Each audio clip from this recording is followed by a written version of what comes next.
Hola. Bienvenidos a nuestro canal donde compartimos historias reales que tocan el corazón y transforman vidas. Antes de comenzar con esta increíble historia de superación, me gustaría conocerte mejor. ¿Desde qué ciudad nos estás viendo? Escríbelo en los comentarios. Me encanta saber que tenemos una comunidad global tan diversa.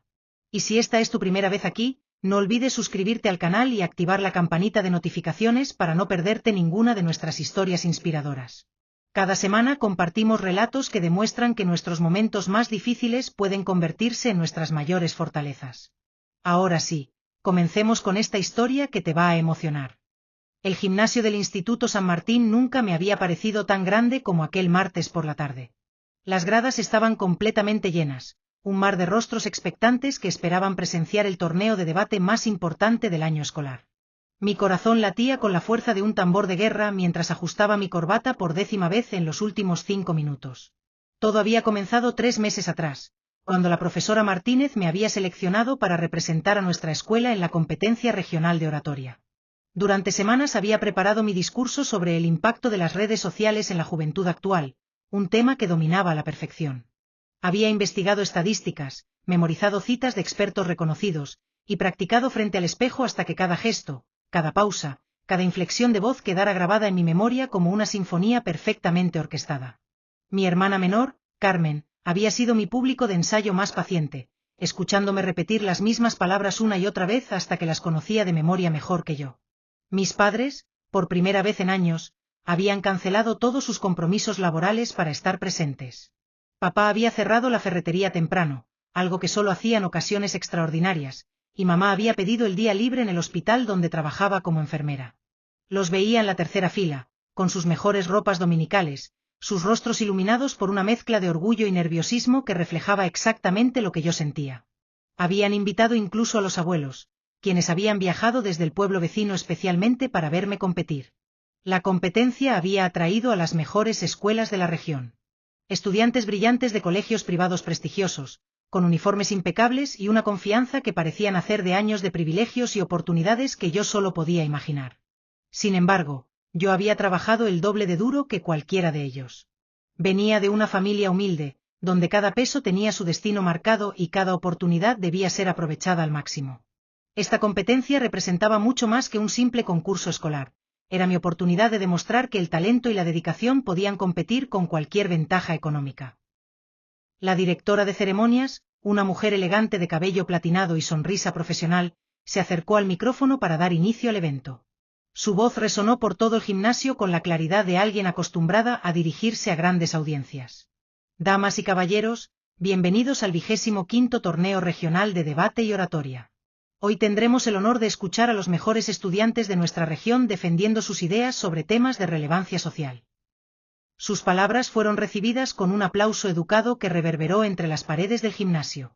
Observé a mis compañeros de competencia mientras esperábamos nuestro turno. Había 5 participantes en total, y yo sería el cuarto en presentar. A mi izquierda estaba Sebastián Mendoza, del Colegio San Patricio, vestido con un traje que probablemente costaba más que el salario mensual de mi padre. Su tema era la desigualdad económica en América Latina, y la ironía no se me escapaba. 2 puestos más allá estaba Isabella Fernández, una chica de cabello rubio perfectamente peinado y una sonrisa que parecía ensayada para las cámaras. Representaba al Instituto Bilingüe Internacional y hablaría sobre el liderazgo femenino en el siglo XXI. Mi turno se acercaba inexorablemente, y con cada participante que subía al podio, mi nerviosismo se incrementaba de manera exponencial. Los primeros 2 estudiantes habían dado presentaciones sólidas, bien estructuradas y con argumentos convincentes. Sebastián, en particular, había demostrado una elocuencia natural que solo viene de años de clases de oratoria privadas y participación en debates escolares de alto nivel. Cuando terminó su presentación, recibió una ovación de pie que duró casi 1 minuto completo. Finalmente, escuché mi nombre resonar por los altavoces. A continuación, tenemos el honor de presentar a Diego Ramírez, del Instituto San Martín, quien nos hablará sobre el impacto de las redes sociales en la juventud actual. Me levanté de mi silla con las piernas temblorosas, pero con la determinación férrea de quien ha trabajado incansablemente para llegar a ese momento. Caminé hacia el podio sintiendo el peso de cientos de miradas sobre mí, incluyendo las de mis padres, que me sonreían con una mezcla de amor incondicional y expectativa nerviosa. Llegué al podio y ajusté el micrófono a mi altura, un gesto que había practicado cientos de veces pero que ahora me parecía torpe y poco natural. Respiré profundamente, como me había enseñado mi profesora de teatro en los talleres extracurriculars, y miré al público. Los rostros expectantes me devolvían la mirada desde las gradas, una multitud silenciosa esperando que comenzara a hablar.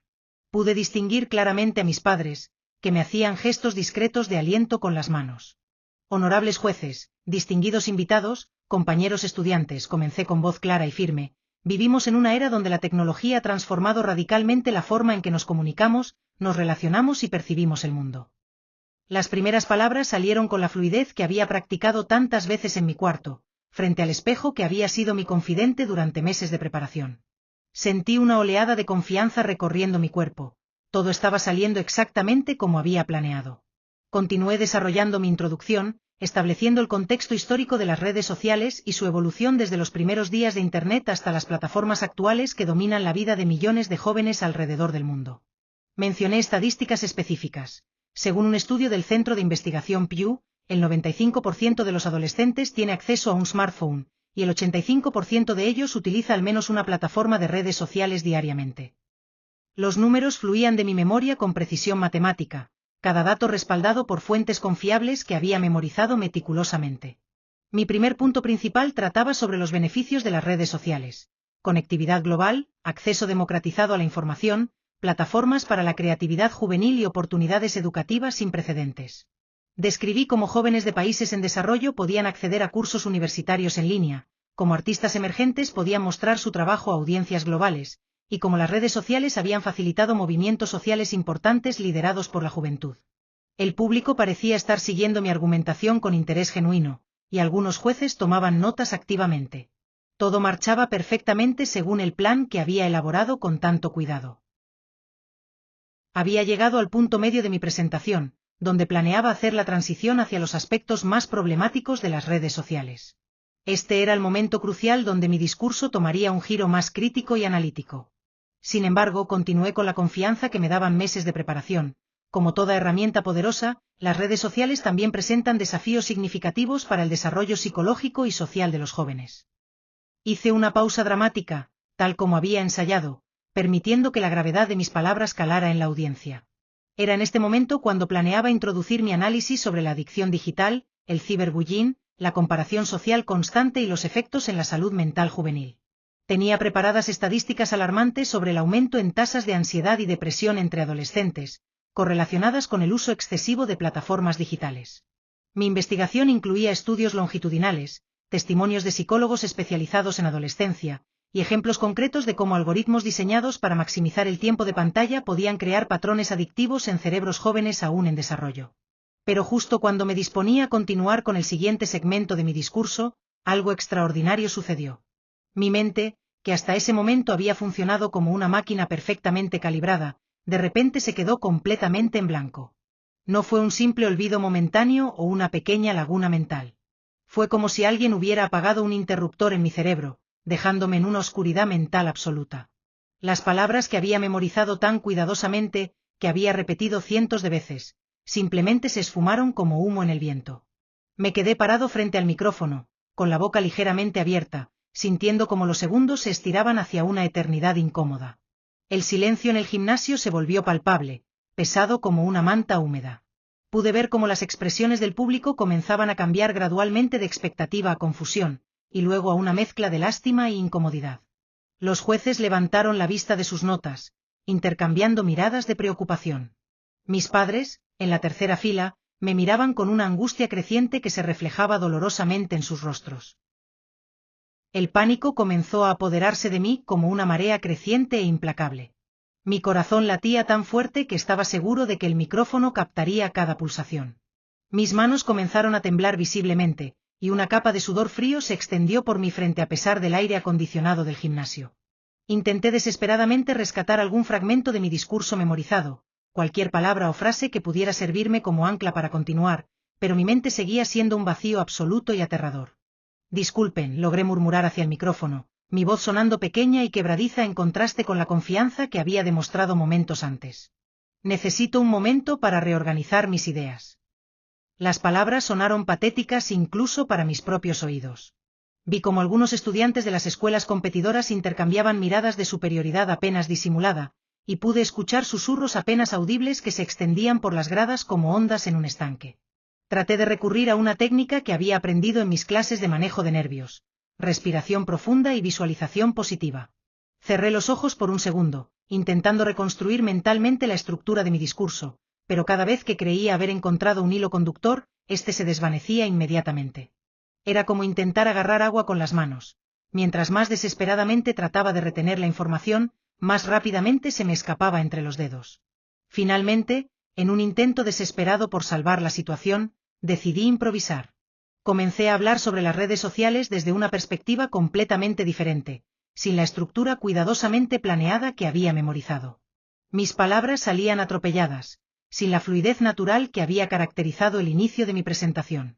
Repetía conceptos, me contradecía en algunas afirmaciones, y utilizaba muletillas que jamás había empleado durante mis ensayos. Bueno, como decía, es decir, quería mencionar que, pues bien, el tema es que... Mi discurso se había convertido en una serie de balbuceos incoherentes que reflejaban el caos absoluto de mi estado mental. La situación continuaba deteriorándose con cada segundo que pasaba. Mi improvisación desesperada había comenzado a tomar caminos cada vez más confusos y contradictorios. En un momento afirmé que las redes sociales eran principalmente beneficiosas para la juventud, para luego, minutos después, declarar que representaban una amenaza existencial para el desarrollo psicológico de los adolescentes. Mis argumentos carecían de la solidez estadística que había caracterizado mi preparación, y en lugar de citar estudios específicos y datos concretos, me escuchaba a mí mismo usando frases vagas como muchos expertos opinan y estudios han demostrado. Pude ver cómo la expresión de mis padres había evolucionado de la angustia inicial hacia algo mucho más doloroso, una mezcla de lástima, vergüenza y profunda tristeza. Mi madre tenía los ojos ligeramente humedecidos, y mi padre miraba hacia abajo, como si no pudiera soportar presenciar mi desintegración pública. Los abuelos, que habían viajado específicamente para verme triunfar, parecían confundidos y mortificados por lo que estaban presenciando. Su nieto, del cual se habían sentido tan orgullosos, se estaba derrumbando frente a cientos de personas. Los jueces, por su parte, habían dejado de tomar notas hace varios minutos. Sus expresiones habían pasado de la atención profesional a una especie de compasión incómoda, como si estuvieran presenciando un accidente automovilístico en cámara lenta. La juez principal, una mujer de mediana edad con años de experiencia en estos eventos, me miraba con una mezcla de simpatía y resignación, como si ya hubiera decidido mentalmente que mi presentación era insalvable. El murmullo del público había aumentado gradualmente de volumen. Lo que había comenzado como susurros discretos ahora se había convertido en conversaciones apenas contenidas. Pude escuchar claramente algunos comentarios: «¡Qué vergüenza! Pobre chico, ¿cómo es posible que lo hayan seleccionado para representar a su escuela?». Cada palabra era como una puñalada en mi autoestima ya malherida. Los estudiantes de otras escuelas, especialmente aquellos de instituciones más prestigiosas, no se molestaban en ocultar sus sonrisas de superioridad y sus gestos de incredulidad. En un último intento desesperado por rescatar algo de dignidad de esta catástrofe, decidí intentar concluir mi presentación de manera prematura. En conclusión, dije con una voz que sonaba artificial y forzada, las redes sociales son, importantes para los jóvenes de hoy. Inmediatamente me di cuenta de lo patética que sonaba esa conclusión. Después de 15 minutos de discurso incoherente, mi gran cierre intelectual había sido una declaración que cualquier niño de primaria podría haber formulado mejor. Pero el universo, aparentemente, no había terminado de castigarme. En mi nerviosismo extremo, había estado bebiendo agua constantemente durante toda la presentación, y ahora mi vejiga había llegado al punto crítico. El estrés y los nervios habían acelerado todos los procesos de mi cuerpo, y de repente me di cuenta con horror absoluto de que no podría aguantar ni un segundo más. La necesidad fisiológica era tan urgente que mi cuerpo había comenzado a temblar por razones completamente diferentes al nerviosismo inicial. «Discúlpenme», murmuré hacia el micrófono, necesito ir al baño». La confesión fue recibida con una ola de risas nerviosas y comentarios que se extendieron por todo el gimnasio. Nunca en la historia de los torneos de debate del Instituto San Martín un participante había abandonado el podio por razones tan prosaicas y vergonzosas. Caminé hacia el borde del escenario con pasos rápidos y desesperados, pero ya era demasiado tarde. La humillación alcanzó su punto máximo cuando, a medio camino hacia la salida, mi cuerpo simplemente no pudo aguantar más. El estrés, los nervios, el pánico, y la urgencia fisiológica se combinaron en una tormenta perfecta de mortificación. Me oriné. Completamente. Frente a cientos de personas, incluyendo a mis padres, abuelos, compañeros de clase, profesores, y los jueces más respetados de la región. La mancha húmeda se extendió por mis pantalones grises, visiblemente oscura y inequívocamente humillante. El silencio que siguió fue ensordecedor, roto únicamente por algunas risas ahogadas y exclamaciones de sorpresa. El momento siguiente parecía existir fuera del tiempo normal. Todo el gimnasio había quedado sumido en un silencio sepulcral, como si los cientos de espectadores hubieran quedado congelados por la magnitud de lo que acababan de presenciar. Yo me quedé parado en el escenario, completamente empapado en mi propia orina, sintiendo como cada segundo se estiraba hacia una eternidad de vergüenza. La realidad de lo que había sucedido golpeó mi conciencia como un martillo. No solo había arruinado por completo mi presentación, no solo había defraudado a mis padres y a mi escuela, sino que había protagonizado lo que probablemente sería recordado como el momento más humillante en la historia de estos torneos. Mis piernas parecían haberse convertido en gelatina, y por un momento terrible pensé que podría desmayarme allí mismo, agregando una capa adicional de humillación a una situación que ya era insoportable. Pude sentir las miradas de todos los presentes clavándose en mí como dagas invisibles. Cada rostro en las gradas reflejaba una mezcla de horror, lástima, incredulidad, y en algunos casos particularmente crueles, diversión mal disimulada. La directora de ceremonias, una profesional con décadas de experiencia manejando eventos públicos, parecía haber quedado completamente sin palabras. Su expresión habitual de compostura profesional había sido reemplazada por una mezcla de shock y compasión que hizo que mi humillación se sintiera aún más profunda. Incluso ella, que probablemente había visto todo tipo de situaciones imprevistas a lo largo de su carrera, parecía no tener un protocolo para manejar lo que acababa de ocurrir. Mis padres habían quedado paralizados en sus asientos. Mi madre tenía ambas manos cubriéndose la boca, y pude ver lágrimas comenzando a formarse en sus ojos. No eran lágrimas de orgullo como las que había imaginado derramar después de una presentación exitosa, sino lágrimas de una madre viendo a su hijo sufrir la experiencia más mortificante de su joven vida. Mi padre tenía la mirada fija en el suelo, sus hombros caídos en una postura que reflejaba no solo vergüenza, sino una profunda tristeza por lo que su hijo estaba experimentando. Los estudiantes de las escuelas competidoras habían comenzado a reaccionar de maneras que variaban desde la compasión genuina hasta la crueldad adolescente más despiadada. Pude ver a Sebastián Mendoza, el chico del traje caro, susurrándole algo al oído a un compañero mientras señalaba discretamente en mi dirección. Sus expresiones no dejaban lugar a dudas sobre la naturaleza de sus comentarios. Isabella Fernández, la chica rubia del instituto bilingüe, me miraba con una mezcla de horror y superioridad que hacía que su perfecta sonrisa ensayada pareciera aún más cruel en este contexto.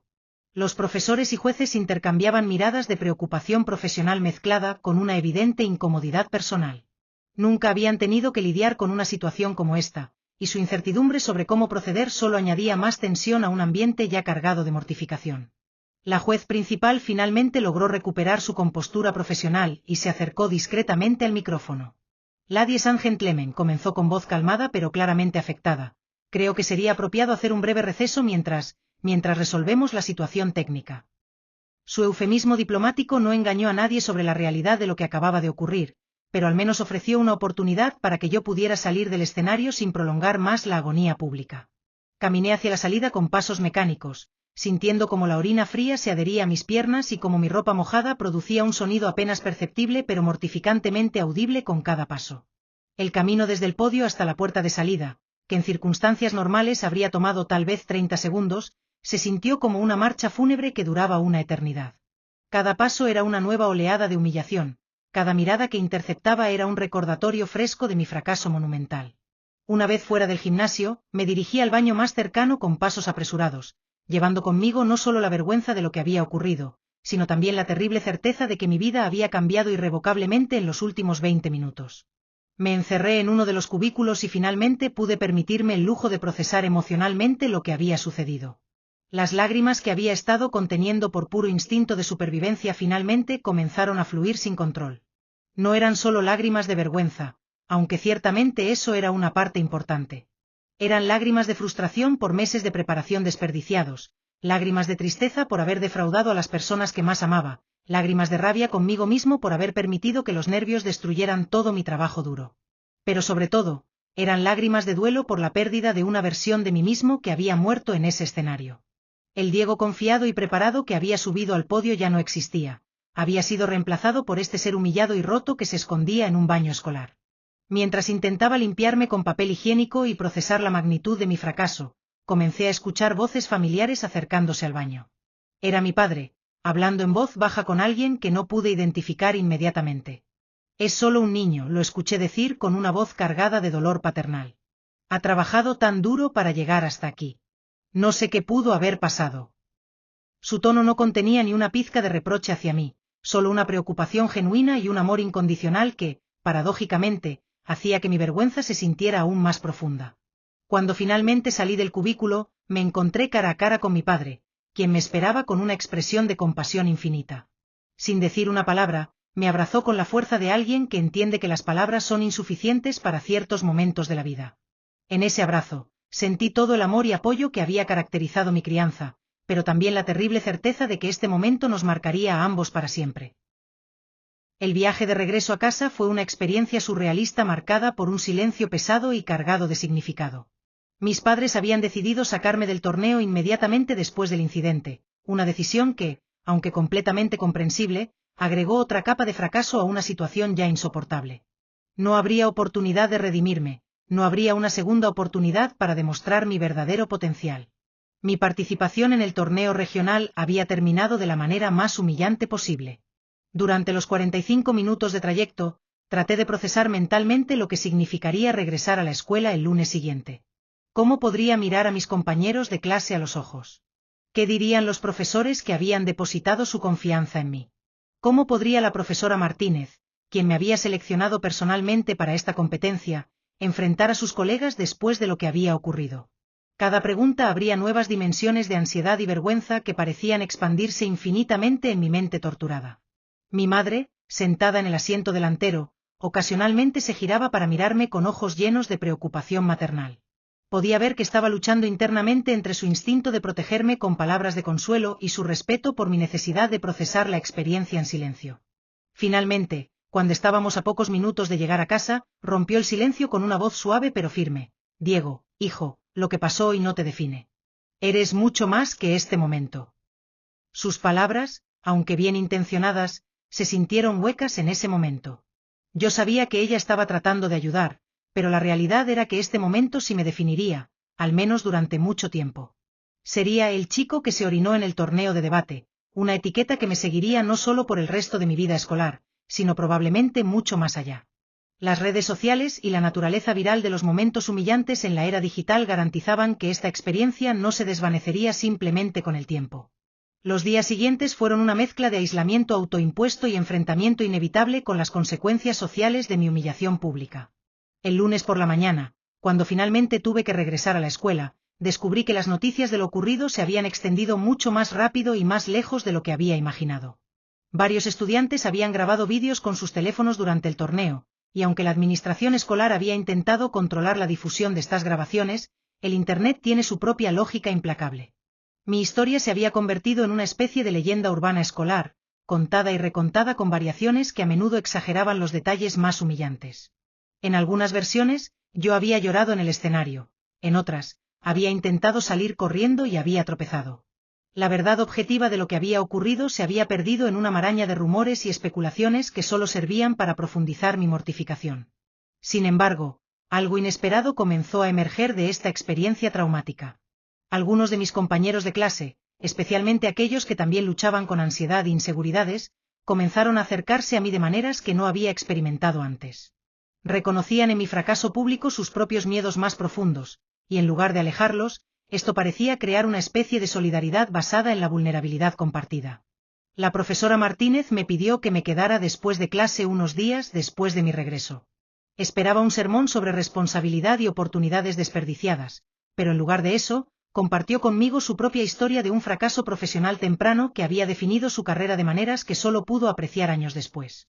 A veces, me dijo, nuestros momentos más humillantes se convierten en nuestras lecciones más valiosas, pero solo si tenemos el valor de aprender de ellos en lugar de simplemente escondernos de ellos.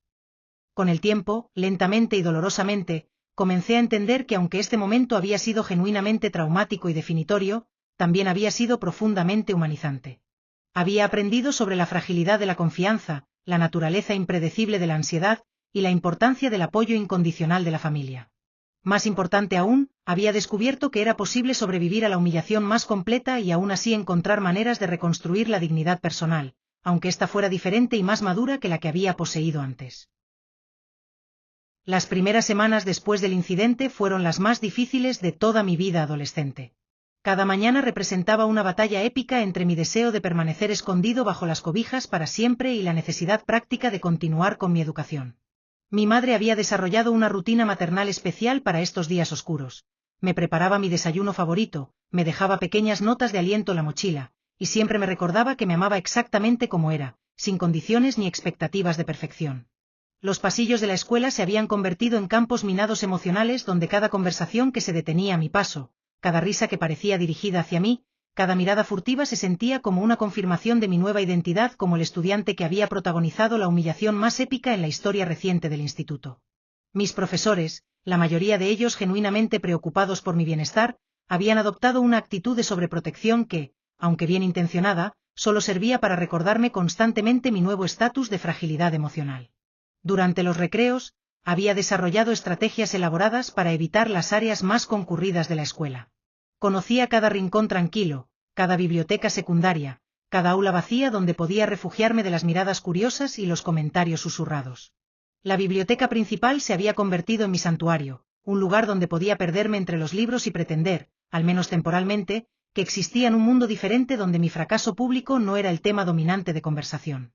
Mi hermana Carmen, quien había sido testigo de mis meses de preparación intensa, se había convertido en mi defensora más feroz en casa.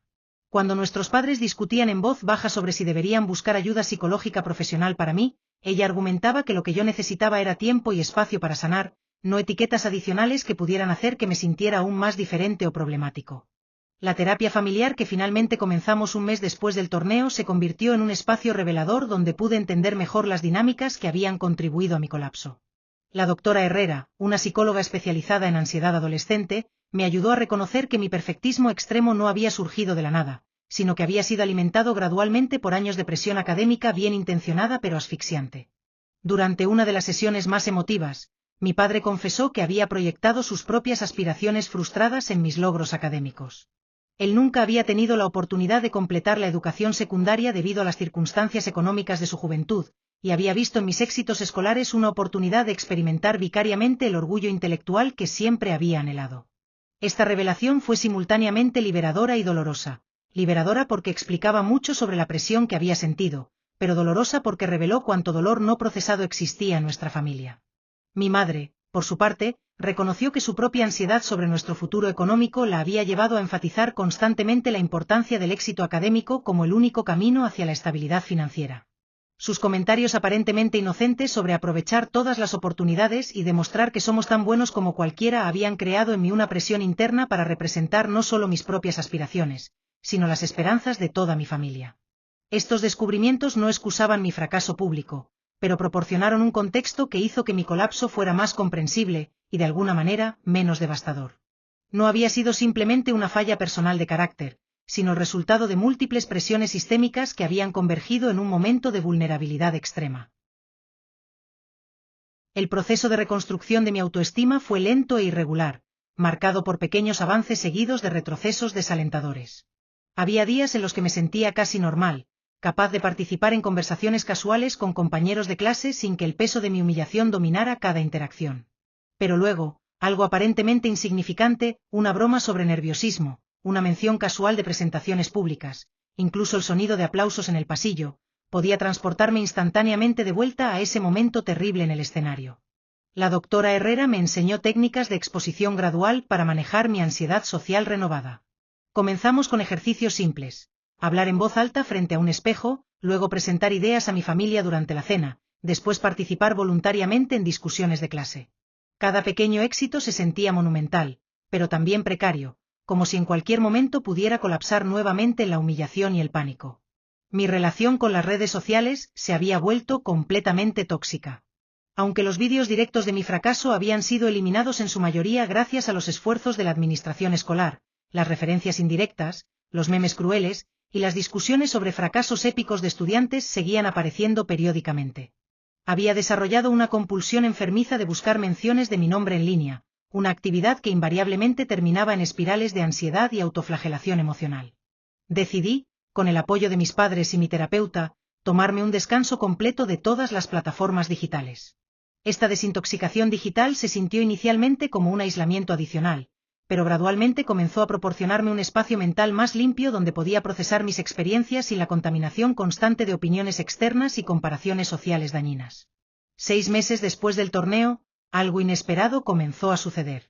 Otros estudiantes que habían experimentado sus propios momentos de humillación pública comenzaron a acercarse a mí, no con lástima, sino con una especie de solidaridad silenciosa. María, una compañera de clase que había vomitado durante una presentación de química el año anterior, se sentó conmigo durante el almuerzo un día y simplemente dijo: «Sé cómo se siente». Su comprensión sin drama ni condescendencia fue más sanadora que meses de terapia. Descubrí que existía toda una comunidad invisible de estudiantes que llevaban sus propias cicatrices de momentos públicos difíciles. Estaba Jorge, quien se había desmayado durante una obra de teatro; Ana, quien había tenido un ataque de pánico durante un examen oral de francés; y Roberto, quien había tartamudeado tan severamente durante una presentación que había abandonado el aula llorando. Cada uno de ellos había encontrado maneras de continuar viviendo después de sus propios fracasos públicos. Esta red de apoyo informal se convirtió en uno de los aspectos más valiosos de mi proceso de recuperación. No necesitábamos hablar constantemente sobre nuestras experiencias traumáticas, simplemente existir en el mismo espacio con personas que entendían la vulnerabilidad fundamental de la experiencia humana era profundamente consolador. Habíamos formado un club no oficial de los humanamente imperfectos. Gradualmente, comencé a ver mi experiencia desde una perspectiva más amplia. En lugar de ser únicamente una fuente de vergüenza, se estaba convirtiendo en una fuente de empatía y conexión auténtica con otros.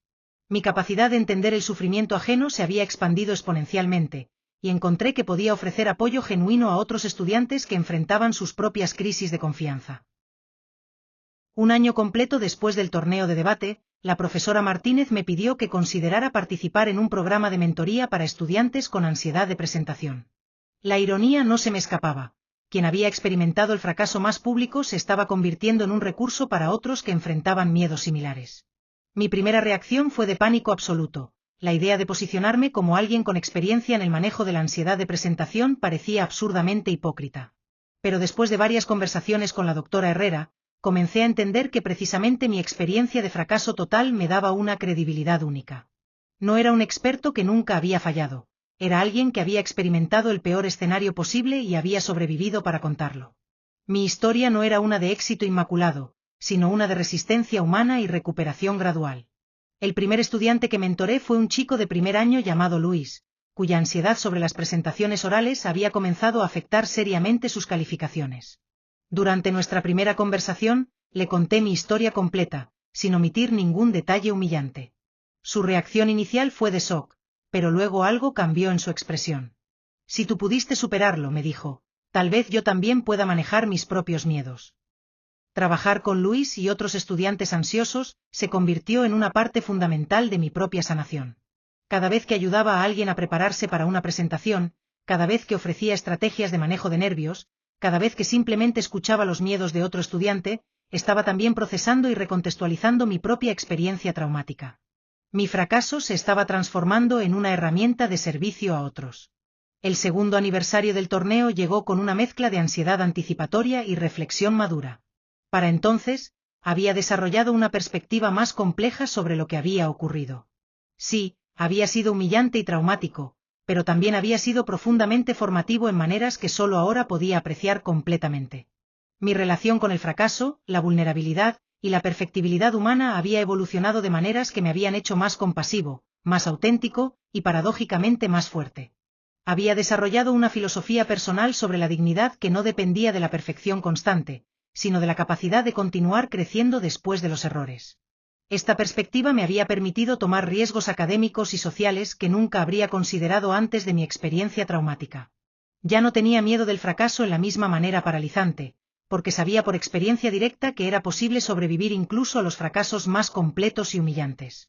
Mi relación con mis padres también había evolucionado hacia algo más maduro y honesto. Las sesiones de terapia familiar habían creado espacios para conversaciones que nunca habríamos tenido en circunstancias normales. Habíamos aprendido a hablar sobre expectativas, presiones y apoyo incondicional de maneras más directas y saludables. Mi fracaso había forzado a nuestra familia a confrontar patrones de comunicación que habían estado operando subconscientemente durante años. Decidí escribir una reflexión personal sobre mi experiencia para el periódico escolar, no como una confesión dramática, sino como una exploración honesta sobre la naturaleza del crecimiento a través de la adversidad. El artículo fue recibido con una respuesta abrumadoramente positiva, no solo de estudiantes que habían vivido experiencias similares, sino también de profesores y padres que reconocieron la madurez y la perspectiva que había ganado a través de mi experiencia difícil. Durante mi último año de secundaria, fui invitado a dar una presentación en el mismo gimnasio donde había experimentado mi humillación más profunda. El tema era resiliencia juvenil y crecimiento a través de la adversidad, y la audiencia incluiría estudiantes de toda la región, muchos de los cuales probablemente recordaban mi fracaso anterior. La invitación representaba tanto una oportunidad de redención como un desafío psicológico monumental. La preparación para esta presentación fue completamente diferente a mi experiencia anterior.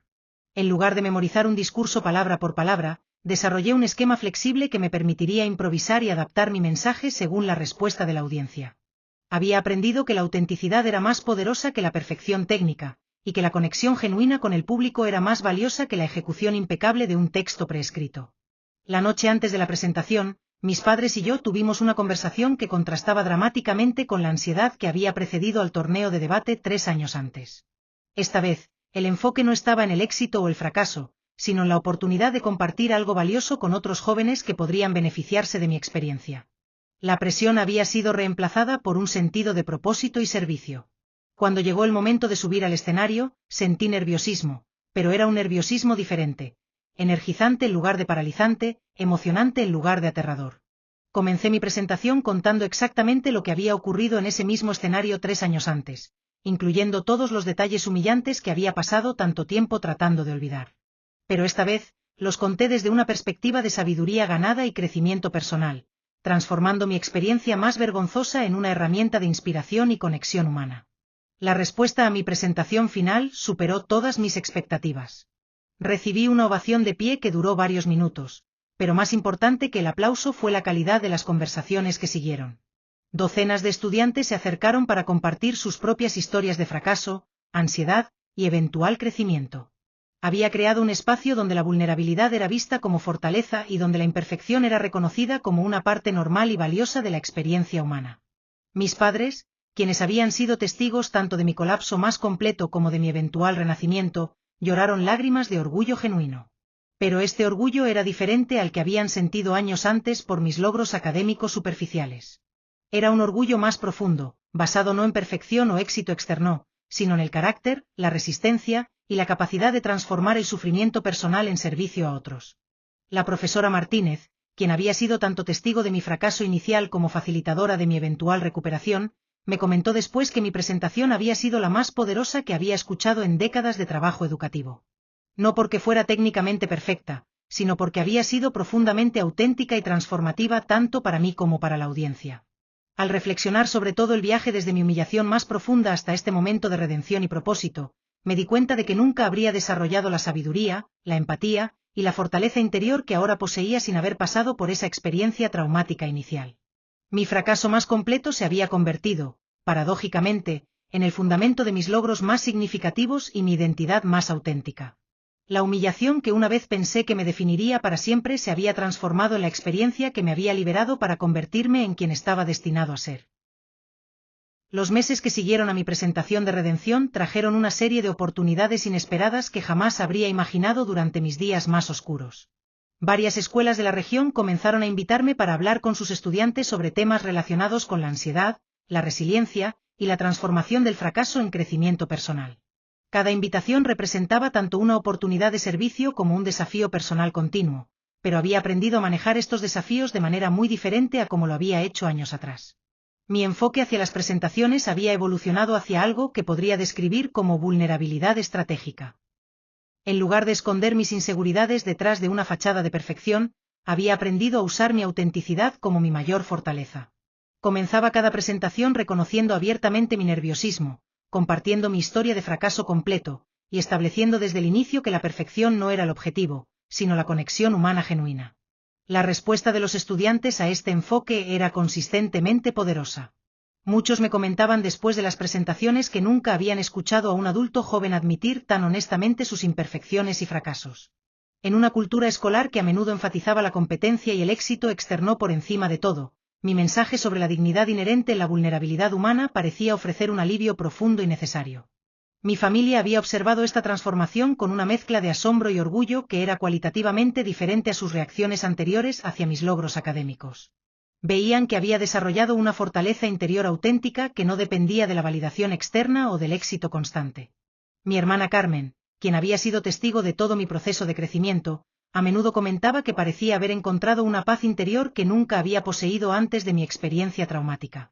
Durante mi primer año universitario, decidí escribir un libro autobiográfico sobre mi experiencia, titulado Después de la humillación, un viaje hacia la autenticidad. El proceso de escritura se convirtió en una forma adicional de terapia, obligándome a examinar cada aspecto de mi experiencia con un nivel de detalle y reflexión que no había alcanzado anteriormente. Cada capítulo representaba una oportunidad de procesar más profundamente las lecciones que había aprendido y las maneras en que mi perspectiva había evolucionado. La escritura me permitió reconocer patrones en mi crecimiento que no había notado mientras los vivía. Pude ver cómo mi comprensión de conceptos como la dignidad, el éxito y la valía personal había cambiado gradualmente a lo largo de los años. Lo que una vez había definido como fracaso absoluto, ahora podía identificar como el catalizador más importante de mi desarrollo personal y emocional. El libro también se convirtió en una oportunidad para rendir homenaje a todas las personas que habían sido parte de mi proceso de sanación.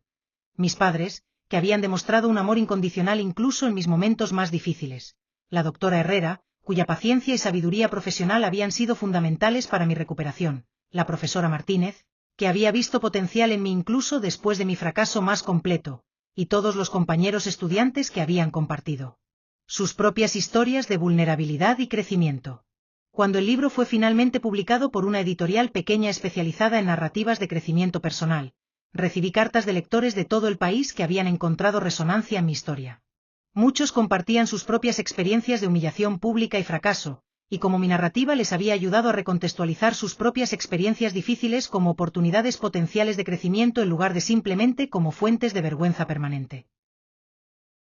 La universidad me ofreció oportunidades completamente nuevas para aplicar las lecciones que había aprendido durante mis años de secundaria. Me especialicé en psicología, con un enfoque particular en la ansiedad adolescente y los mecanismos de resiliencia. Mis profesores a menudo comentaban sobre la perspectiva única que aportaba las discusiones académicas, una perspectiva informada no solo por la teoría sino por la experiencia vivida de manera profunda e intensa. Durante mi segundo año, comencé a trabajar como asistente de investigación en un proyecto sobre el impacto de la humillación pública en el desarrollo de la identidad adolescente.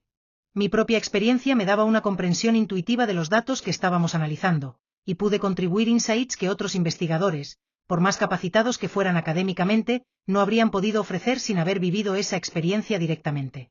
El trabajo de investigación también me permitió entender mi propia experiencia dentro de un contexto más amplio de desarrollo humano y psicología social.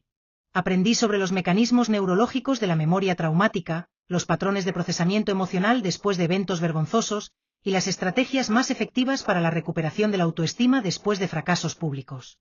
Esta comprensión académica no disminuyó la validez emocional de mi experiencia, pero sí proporcionó un marco conceptual que me ayudó a entenderla mejor. Mis compañeros de universidad, muchos de los cuales venían de trasfondos más privilegiados y habían experimentado menos adversidad significativa, a menudo me buscaban para conversaciones sobre sus propias inseguridades y miedos. Había desarrollado una reputación informal como alguien que podía ofrecer perspectiva y apoyo genuino basado en experiencia real que simplemente en buenos consejos teóricos. Durante las vacaciones de invierno de mi tercer año universitario, recibí una invitación que me dejó sin palabras. El Instituto Nacional de Educación me pidió que participara en una conferencia nacional sobre innovación en métodos de enseñanza para estudiantes con ansiedad de presentación. La ironía de la situación no se me escapaba. De ser el estudiante que había protagonizado uno de los fracasos de presentación más memorables de la historia educativa regional, ahora me convertía en un consultor sobre cómo ayudar a otros estudiantes a evitar experiencias similares. La preparación para esta conferencia fue radicalmente diferente a cualquier preparación anterior que había hecho. En lugar de memorizar un discurso o crear diapositivas perfectas, pasé semanas reflexionando sobre las estrategias específicas que había desarrollado para manejar la ansiedad, los métodos que habían funcionado mejor en mi trabajo de mentoría, y las técnicas que había observado ser más efectivas en mi investigación académica. Mi presentación en la conferencia se centró en lo que llamé pedagogía de la vulnerabilidad, la idea de que los educadores podían crear ambientes de aprendizaje más efectivos al normalizar el error, celebrar el proceso de crecimiento por encima del producto final y modelar la autenticidad en lugar de la perfección. Propuse métodos específicos para ayudar a estudiantes ansiosos, incluyendo ejercicios de exposición gradual, técnicas de reestructuración cognitiva y estrategias para crear comunidades de apoyo dentro del aula. La respuesta de los educadores presentes fue abrumadoramente positiva. Muchos se acercaron después para comentar que nunca habían considerado sus propias experiencias de fracaso como recursos pedagógicos potenciales. Varios expresaron interés en implementar algunas de mis sugerencias en sus propias aulas, y algunos pidieron mantener correspondencia regular para discutir los resultados de estos experimentos educativos. El impacto de mi trabajo comenzó a extenderse más allá del ámbito educativo tradicional. Organizaciones de salud mental para jóvenes comenzaron a invitarme para colaborar en el desarrollo de programas de prevención e intervención para adolescentes que experimentaban ansiedad severa. Mi perspectiva única, como alguien que había vivido tanto el trauma de la humillación pública como el proceso completo de recuperación, era valorada como una contribución importante a estos esfuerzos.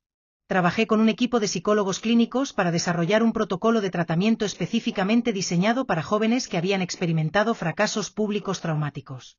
El protocolo combinaba técnicas de terapia cognitivo-conductual tradicional con elementos de narrativa terapéutica y construcción de comunidad.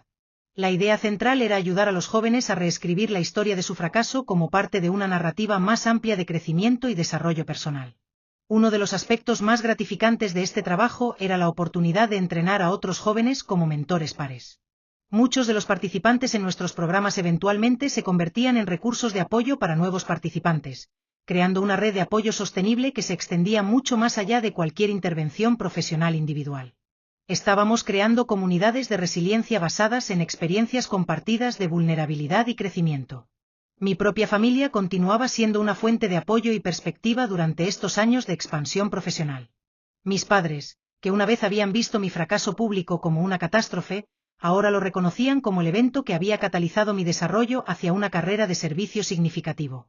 La doctora Herrera, con quien mantenía contacto regular, a menudo comentaba sobre cómo mi caso había influido su propio enfoque terapéutico con otros adolescentes ansiosos.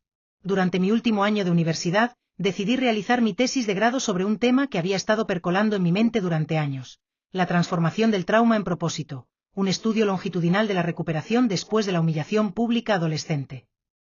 El proyecto me permitió formalizar académicamente muchas de las observaciones que había hecho durante mis años de trabajo con otros jóvenes, y también me dio la oportunidad de contribuir al cuerpo de conocimiento académico sobre resiliencia y crecimiento postraumático.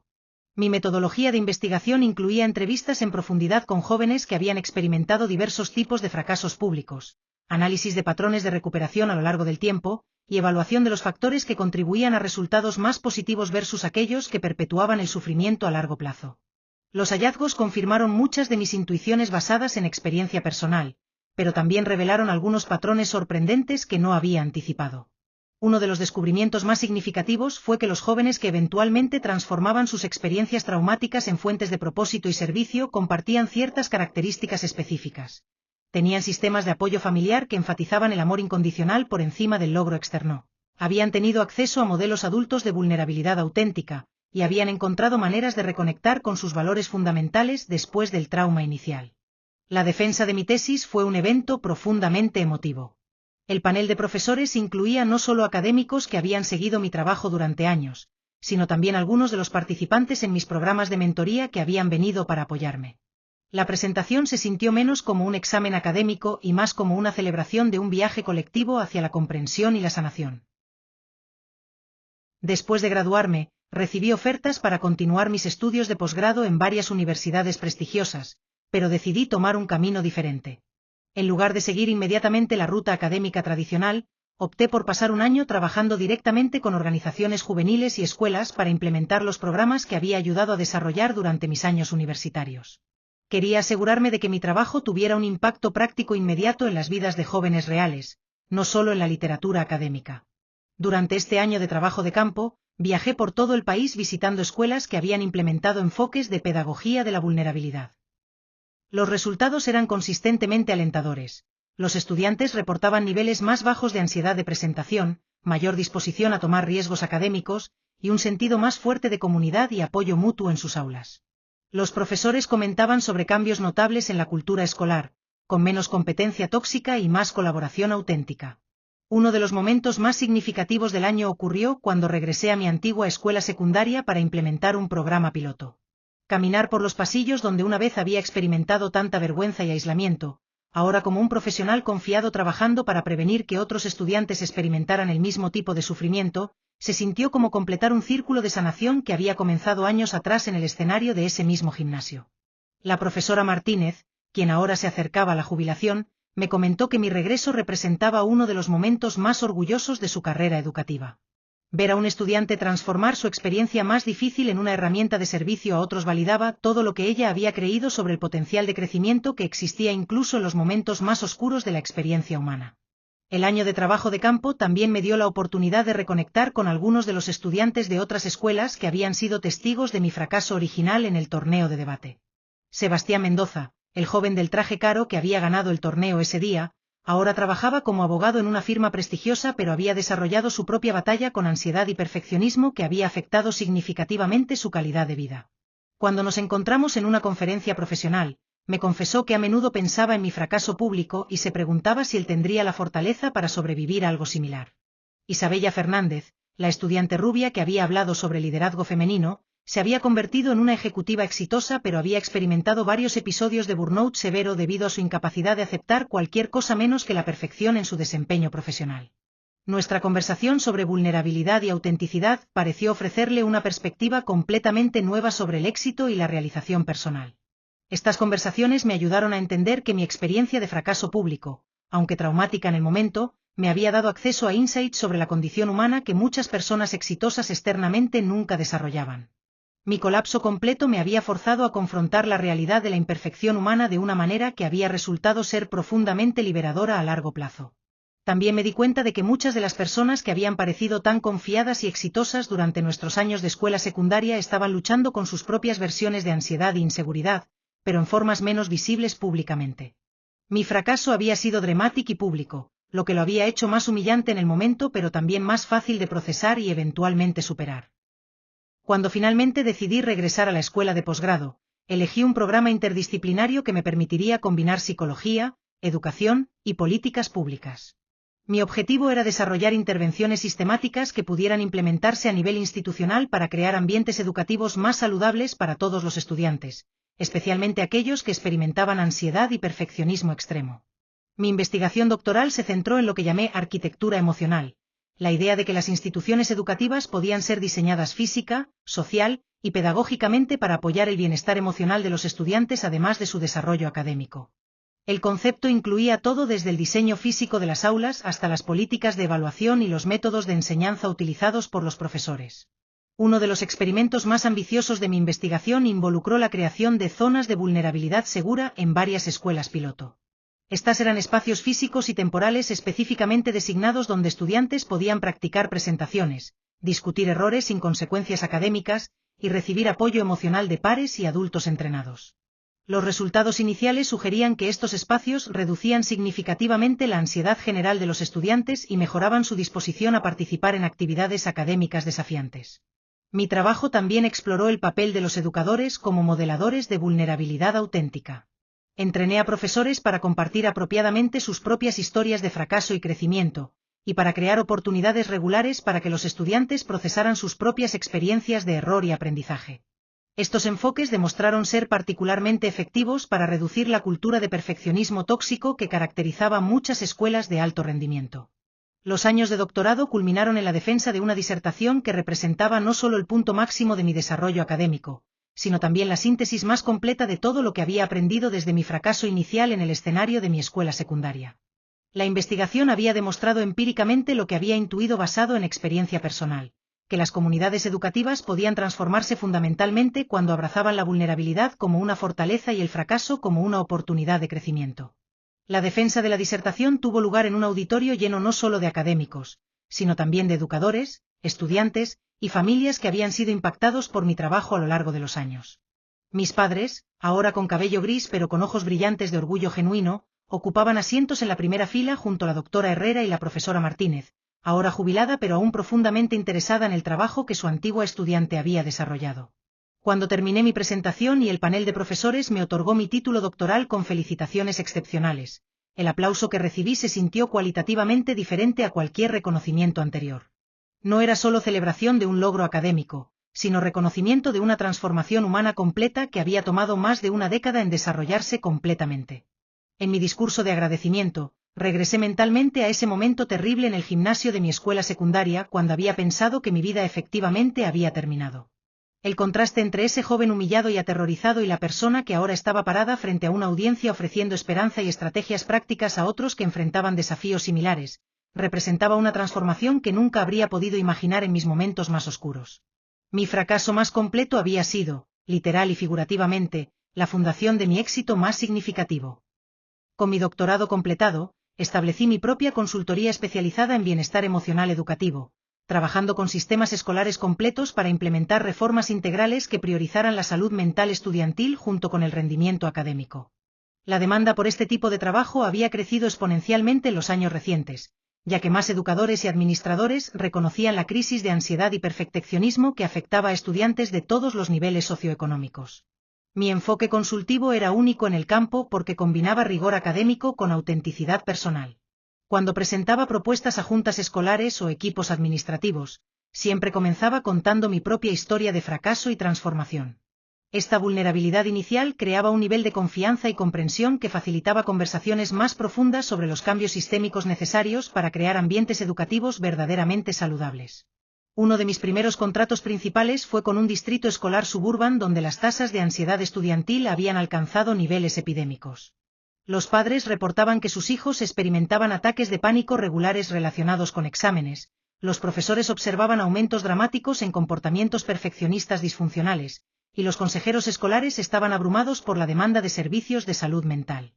La situación había llegado a un punto crítico cuando varios estudiantes habían sido hospitalizados por episodios psicológicos severos relacionados con el estrés académico. El proyecto de transformación que diseñé para este distrito fue el más ambicioso de mi carrera hasta ese momento. Incluía reformas en políticas de calificación para reducir la competencia tóxica, entrenamiento extensivo para profesores en pedagogía centrada en el bienestar, creación de espacios físicos dedicados al apoyo emocional, y desarrollo de programas de mentoría entre pares basados en los modelos que había perfeccionado durante mis años universitarios. La implementación tomaría 3 años completos y requeriría el compromiso de toda la comunidad educativa. Durante el primer año de implementación del programa en el distrito suburban, enfrenté resistencias inesperadas que me obligaron a refinar mis estrategias de cambio organizacional. Algunos profesores veteranos expresaban escepticismo sobre los enfoques centrados en bienestar, argumentando que reducir las expectativas académicas perjudicaría la preparación de los estudiantes para el mundo competitivo que enfrentarían después de la graduación. Varios padres, particularmente aquellos con aspiraciones de que sus hijos ingresaran a universidades de élite, temían que el énfasis en salud mental fuera una distracción de los logros académicos reales. Estas resistencias me forzaron a desarrollar habilidades de comunicación y persuasión que no había necesitado en mis trabajos anteriores con organizaciones más pequeñas y receptivas. Aprendí a presentar mis propuestas usando el lenguaje y las métricas que resonaban con cada audiencia específica. Para administradores preocupados por resultados de exámenes estandarizados, enfaticé investigación que demostraba cómo el bienestar emocional mejoraba el rendimiento académico. Para padres ambiciosos, compartí datos sobre cómo las habilidades de resiliencia eran valoradas por admisiones universitarias y empleadores.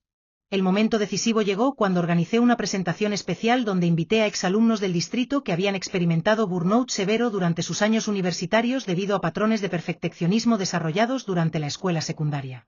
Sus testimonios sobre cómo el éxito académico superficial los había dejado mal preparados para manejar el fracaso y la adversidad en la vida real fueron más persuasivos que cualquier argumento teórico que yo podría haber presentado.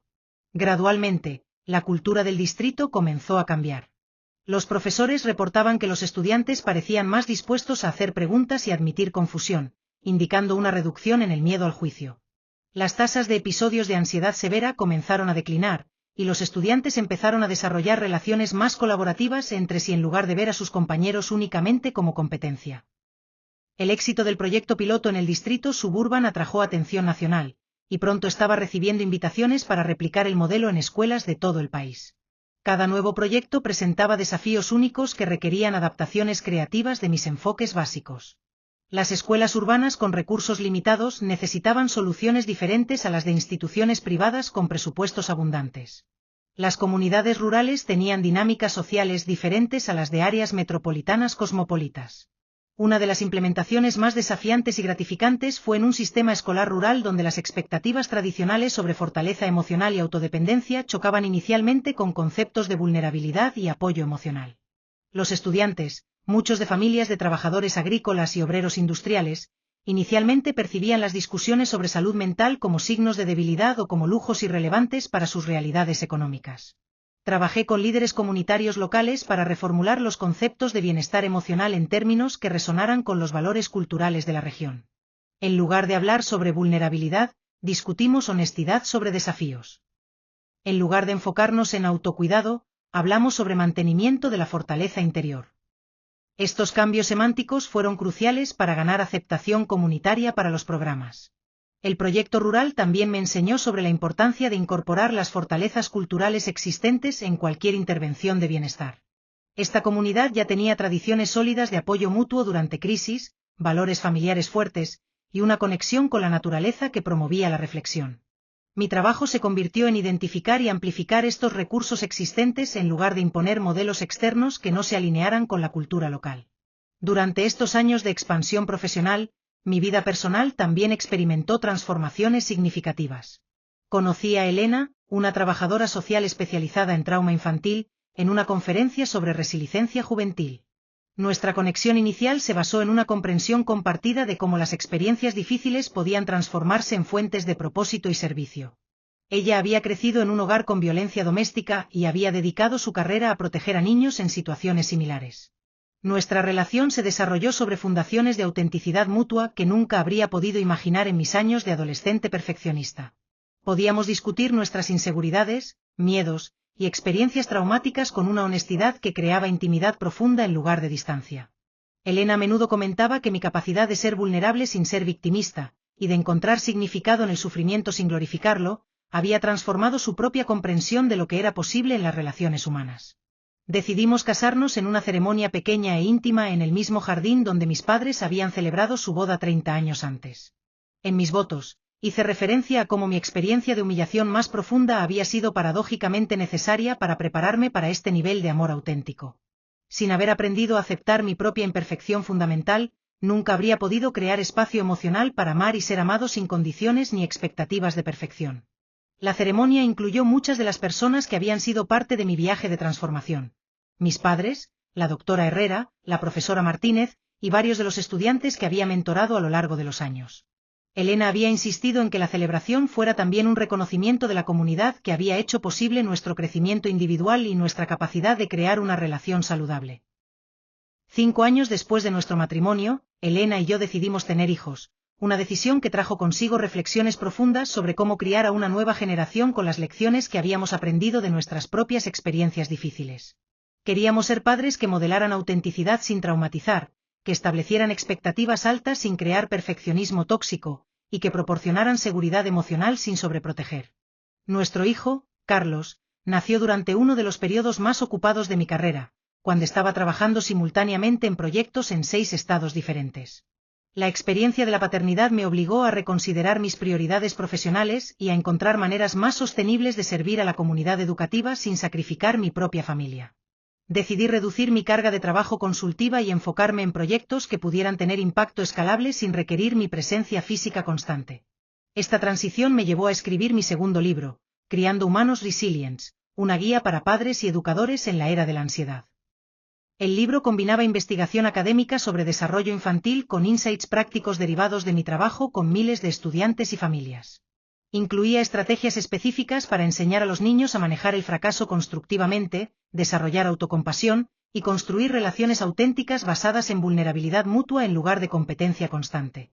El proceso de escritura, realizado principalmente durante las siestas de Carlos y las primeras horas de la mañana antes de que despertara, se convirtió en una meditación sobre la responsabilidad intergeneracional.